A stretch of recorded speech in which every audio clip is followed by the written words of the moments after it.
বগুড়া কেন্দ্রীয় পোস্ট অফিসে একটি হত্যাকাণ্ড এবং লুণ্ঠনের ঘটনা সংঘটিত হয় এবং সেই ঘটনা আমরা উদ্ঘাটন করতে পারি। এরপরে আমরা মূলত বিভিন্ন ব্যাংক, বীমা এবং আর্থিক প্রতিষ্ঠান তাদের সাথে আমরা কার্যকর যোগাযোগ আমরা স্থাপন করি এবং মূলত যে বিষয়গুলো ছিল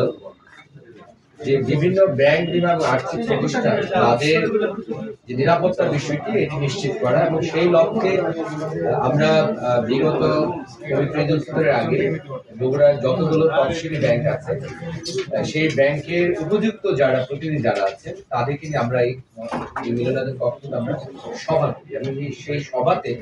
আমরা জেলা পুলিশের পক্ষ থেকে কয়েকটি সুনির্দিষ্ট নিরাপত্তা নিশ্চিতের জন্য তাদের দৃষ্টি আকর্ষণ করি। প্রত্যেকটি ব্যাংকে আমরা পত্র প্রেরণ করি এবং আমাদের যারা বিট অফিসার যারা আছে তারা প্রত্যেকটি ব্রাঞ্চে যে তারা কর্তব্যরত যারা আছে তাদেরকে চোখে আঙ্গুল দিয়ে দেখিয়ে দেয় যে আপনার ব্রাঞ্চে নিরাপত্তার ত্রুটি কোথায় কোথায় আছে। এবং আমরা যে বিষয়গুলো গুরুত্ব দিয়েছিলাম সেটি হচ্ছে যে ব্রাঞ্চগুলোতে সার্বক্ষণিক প্রহরী রাখতে হবে, সেখানে সিসিটিভি ক্যামেরা মোতায়েন থাকতে হবে এবং সেখানে রাত্রিকালীন পর্যাপ্ত আলোক ব্যবস্থা থাকতে হবে।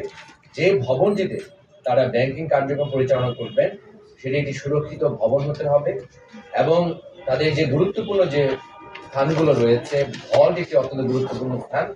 সেখানে কোনো ধরনের অ্যালার্ম জেনারেশনের কোনো সিস্টেম আছে কিনা সেগুলো এখানে স্থাপন করতে হবে এবং সবচেয়ে বড় কথা সেখানে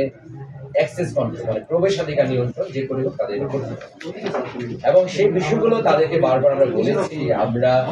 বগুড়া যে বাংলাদেশ ব্যাংকের নির্বাহী পরিচালক মহোদয় আছেন তার দৃষ্টি আকর্ষণ করেছি, এখানে সোনালী ব্যাংকের যে জিএম মহোদয় আছেন তার দৃষ্টি আকর্ষণ করেছি।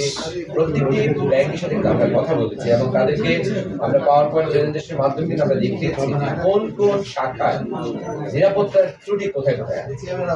এবং তাদেরকে আমরা একটা কথা বলেছি যে বিশেষ করে আমরা দেখি যে এই ঘটনাগুলো মূলত সংঘটিত হয় যখন কোনো সরকারি ছুটি দিন শুরু হয়, বিশেষ করে বৃহস্পতিবার রাত অত্যন্ত গুরুত্বপূর্ণ সময়, শুক্র শনি 2 দিন বন্ধ থাকে এবং তখন কিন্তু আমরা তাদেরকে অনুরোধ করেছি যে আপনারা যখন কোনো সরকারি ছুটির আগে যখন আপনারা আপনাদের কার্যক্রম শেষ করবেন আপনারা আপনাদের ব্যাংকে ভল্ট লিমিট যাই থাকুক না কেন আপনাদের যে সংরক্ষিত অর্থ সেটি আপনারা মূল শাখা প্রধান শাখায় প্রেরণ করবেন অথবা বাংলাদেশ ব্যাংকে আপনারা প্রেরণ করবেন এবং এই ক্ষেত্রে প্রয়োজনীয় যে মানি স্পট এটি কিন্তু জেলা পুলিশ আপনাদেরকে দিবে এবং এই জন্য আমরা প্রত্যেক আমাদের থানার অফিসার ইনচার্জ এবং বিভিন্ন তদন্ত কেন্দ্র এবং ফাঁড়ির যারা আইসি আছে তাদেরকে আমরা নির্দেশন দিয়েছি এবং তারা কিন্তু সার্বক্ষণিকভাবে এই সেবাটুকু দেওয়ার জন্য তারা কিন্তু প্রস্তুত। কিন্তু আমরা যদি দেখছি যে অনেক ক্ষেত্রে আমরা দেখছি অনেক ব্যাংকের যে বিভিন্ন বিশেষ করে যে